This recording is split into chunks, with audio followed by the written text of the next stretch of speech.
then. I was resistant, and I met with some resistance, and I had another volley. And what I got, honestly, in the end, was sort of a watered-down douchebag. What they don't know, though, what they're not saying to him is that he sent them an email, but it's not their real email address. So they just try to make it as real as possible. The response, well, whoever responded, was basically saying, no. And so I tried to douchebag it up as much as possible, but I still came across as just sort of a slightly douchebagging me. Your death scene made me laugh out loud. Which is weird.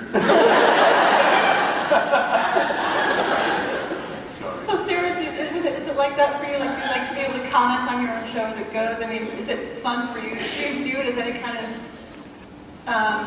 participating in the fan world, as it were, almost? Like just having your own take on what the show is doing and what works and what doesn't?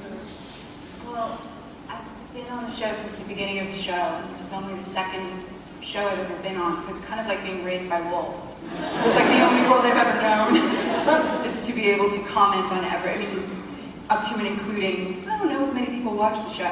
We can say whatever we want in dialogue. So we're always like that. We make fun of ourselves first and foremost. Yeah, but I think your theory is probably right. I mean, I don't know if that's like we consciously discussed it, but I think we had a feeling. I think what gave us belief that maybe we could pull this off was we're aware of how interested in the behind the scenes the fans generally are, and so we knew that it probably wasn't going to be like watching paint dry or be like the navel gazing crap that like a lot of that usually you don't try to do this stuff because.